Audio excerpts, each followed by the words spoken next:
बीच एक आलीशान कमरे में सजी धुंधली सी येलो लाइट्स पूरे कमरे को रोशन कर रही है।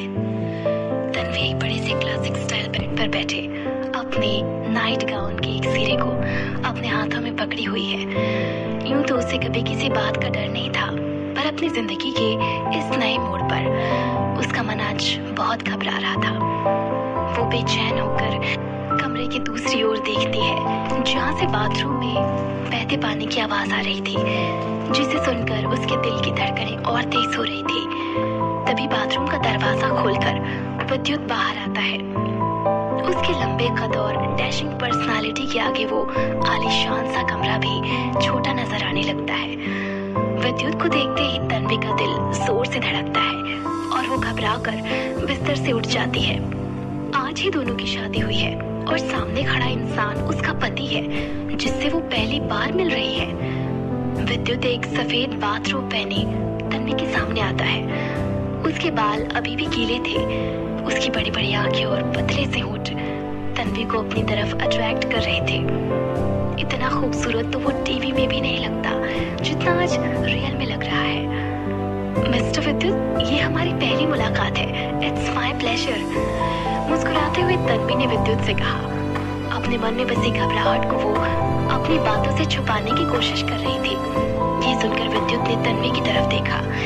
उसकी गहरी आंखें किसी आने वाले खतरे की तरफ इशारा कर रही है। हमारी पहली मुलाकात? विद्युत ने अपनी भारी आवाज में कहा। यह आवाज किसी भी इंसान के मन में डर बिठाने के लिए काफी थी। उसकी बातों में सरकाज़म साफ नजर आ रहा था।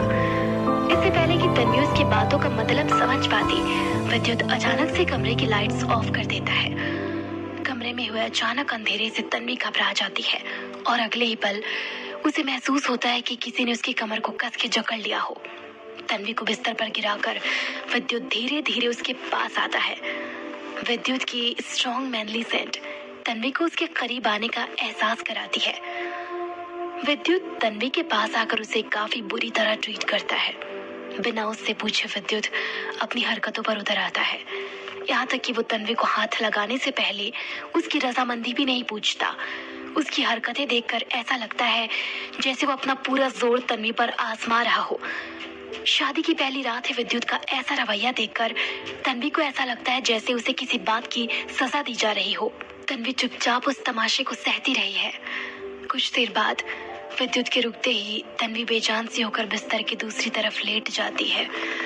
उसका पूरा शरीर दर्द से टूट रहा है। उसके शरीर में अब भी उस आदमी की महक आ रही थी, जिसने कुछ देर पहले प्यार के नाम पर उसे कभी ना भूलने वाली एक बुरी याद दी है। विद्युत के उस बर्ताव में ना तो प्यार का एहसास था और ना ही पहली मुलाकात की नजाकत। तन्वी अपनी तेज चलती सांसों को संभाल ही रही होती है कि विद्युत उसके चेहरे को अपनी तरफ करके उसे उसकी आंखों में देखने के लिए फोर्स करता है। उस अंधेरे कमरे में तन्वी को विद्युत की कॉम्प्लेक्स इमोशन नजर नहीं आते, सिवा उसकी आवाज के। विद्युत अपनी भारी आवाज में तन्वी को वार्न करते हुए उससे कहता है, मिस तन्वी, हमारी शादी के बाद किसी और को पता चले ये मुझे बिल्कुल बर्दाश्त नहीं होगा। मैं नहीं चाहता कि हमारे तलाक के बाद मेरा नाम तुम्हारे नाम से जोड़ा जाए। विद्युत की बातें सुन तन्वी पूरी तरह से शॉक्ड हो जाती है। उन दोनों ने अभी तक एक दूसरे को ठीक से जाना भी नहीं था और विद्युत उन दोनों के अलग होने की बात कर रहा है। ये सब सुन तन्वी गुस्से में अपनी मुट्ठी को कसते हुए इस बेइज्जती को अपने मन में ही दबा लेती है। हाँ, ये बात सच है कि ये शादी उसके लिए भी सिर्फ एक सौदा थी। विद्युत को तन्वी से एक बच्चा चाहिए और तन्वी को पैसों की सख्त जरूरत है। इस बात में कुछ भी गलत नहीं है कि विद्युत तन्वी को उनकी शादी को छुपाए रखने के लिए कहे। मिस्टर विद्युत, आप इस बारे में फिक्र मत कीजिए। लंबी सांस लेते हुए तन्वी जवाब देती है। तन्वी और कर भी क्या सकती थी, उसकी नजरें अभी भी झुकी हुई है। तन्वी की बात सुनकर विद्युत बिस्तर से उठकर बिना कुछ बोले बाथरूम की तरफ चला जाता है और कुछ ही देर में तैयार होकर तन्वी को कमरे में अकेला छोड़कर कमरे से बाहर निकल जाता है। विद्युत की गाड़ी की आवाज सुनकर तन्वी समझ जाती है कि उसे अपनी शादी की पहली रात में बिल्कुल अकेला छोड़कर वो जा चुका है। तन्वी उदास होकर बिस्तर पर लेट जाती है।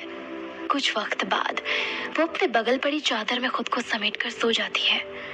आधी रात में तन्वी के बेड के बगल रखा उसका फोन कई बार ब्लिंक कर चुका होता है। फोन की नोटिफिकेशन में लगातार एक खबर दिखाई जा रही है। बॉलीवुड की सबसे लेटेस्ट खबर, सुपरस्टार विद्युत नुमानी ने गुपचुप तरीके से रचाई शादी। मीडिया की यह खबर पूरे इंटरनेट पर एटम बॉम्ब की तरह फैल चुकी होती थी। सुबह के वक्त तन्वी का अलार्म तेजी से बजता है। उसकी नींद एकदम से टूटती है। अपनी चादर को एक तरफ फेंक कर तन्वी बिस्तर से उठती है। उसकी आंखें अभी भी आधी बंद है। पिछली रात की वजह से उसकी बॉडी में अभी भी काफी दर्द है। अचानक तन्वी को किसी चीज की ठोकर लगती है और वो मुंह के बल जमीन पर गिर पड़ती है। अपनी आंखों को खोलते हुए उसकी नजर सबसे पहले जमीन पर बिछे कारपेट पर जाती है। कुछ देर कंफ्यूज रहने के बाद अचानक उसे याद आता है कि उसकी शादी तो उसके प्रिंस चार्मिंग से पिछली रात ही हुई है। इस सच्चाई को एक्सेप्ट करते हुए तन्वी जमीन से उठकर अपने फोन की अलार्म को बंद कर देती है। जाने अनजाने उसकी नजर अपने फोन पर आई नोटिफिकेशन में पड़ती है। पूरी मीडिया की खबरों में बस एक ही नाम सुनाई दे रहा होता है, विद्युत नुमानी की शादी। ये 4 शब्द देखकर घबराहट से तन्वी के हाथ कांपने लगते हैं। उसका फोन उसके हाथ से गिरने ही वाला होता है कि तन्वी खुद को संभालते हुए अपने फोन को कसकर पकड़ लेती है। कल रात ही मिस्टर विद्युत ने मुझे वार्निंग दी थी और अभी मीडिया में उनकी शादी की न्यूज चल रही है। क्या मिस्टर विद्युत को ऐसा ना लगे कि ये सारी बातें मैंने ही मीडिया को बताई है? तन्वी का मन ये सब सोच के घबराने लगता है। वो जानती थी कि विद्युत नुमानी जैसे शख्स से उलझने का अंजाम क्या हो सकता है। इतने में दरवाजे पर ठक ठक की आवाज होती है। एक केयर टेकर अंदर आकर तन्वी से कहती है, मैडम सर का फोन है। केयर टेकर की बात सुनकर तन्वी की धड़कनें और तेज हो जाती है। उसे जिस बात का डर था आखिरकार वही हुआ। बिना देर किए वो फौरन अपने कपड़े पहनकर नीचे की तरफ भागती है। विद्युत के फोन की बात सुनकर वो घबराहट में अपना दर्द भी भूल जाती है। लंबी सांस लेते हुए तन्वी सॉफ्ट सी आवाज में कहती है, हेलो। फोन की दूसरी तरफ से विद्युत सीरियस होकर अपनी भारी आवाज में कहता है, मैं वाकई तुम्हें भरोसे के काबिल समझता था। हालांकि ये बात उसने बस कहने के लिए ही कही थी। असल में उसे तन्वी पर कभी भी भरोसा नहीं हुआ था। विद्युत की बातें सुनकर तन्वी फोन को और कस के पकड़ लेती है। उसे ऐसा लगता है जैसे कोई उसके दिल को किसी नुकीली चीज से बार बार चुभ हो रहा है। विद्युत के लिए तन्वी बस एक जरिया है जो आने वाले वक्त में उसे उसका बच्चा देने वाली है। ऐसे में किसी भी बात के बिगड़ने का ब्लेम सबसे पहले तन्वी पर ही आएगा। तन्वी ने पूरे कॉन्फिडेंस के साथ कहा, मिस्टर विद्युत, इन सब में मेरा कोई हाथ नहीं है। आप चाहे तो अपने दिए हुए सारे पैसे आप अभी वापस ले सकते हैं। भला मैं खुद ही अपना नुकसान क्यों करूंगी? आप किसी से भी इन्वेस्टिगेशन करवा सकते हैं। अगर कोई भी बात मेरी तरफ इशारा करेगी तो उसका खामियाजा भुगतने के लिए मैं तैयार हूँ। तन्वी ने एक ही सांस में अपनी सारी बात कह डाली। वो नहीं चाहती थी कि विद्युत उसे गलत समझे। हालांकि उसे अभी यकीन नहीं था कि विद्युत उसकी बात पर भरोसा करेगा भी कि नहीं। वहीं फोन की दूसरी तरफ से विद्युत की कोई आवाज नहीं आती। तन्वी की बेचैनी हर वक्त एक बीतते सेकंड के साथ और बढ़ती चली जाती है। उसे वाकई नहीं पता था कि विद्युत उसकी बात पर भरोसा करेगा भी कि नहीं।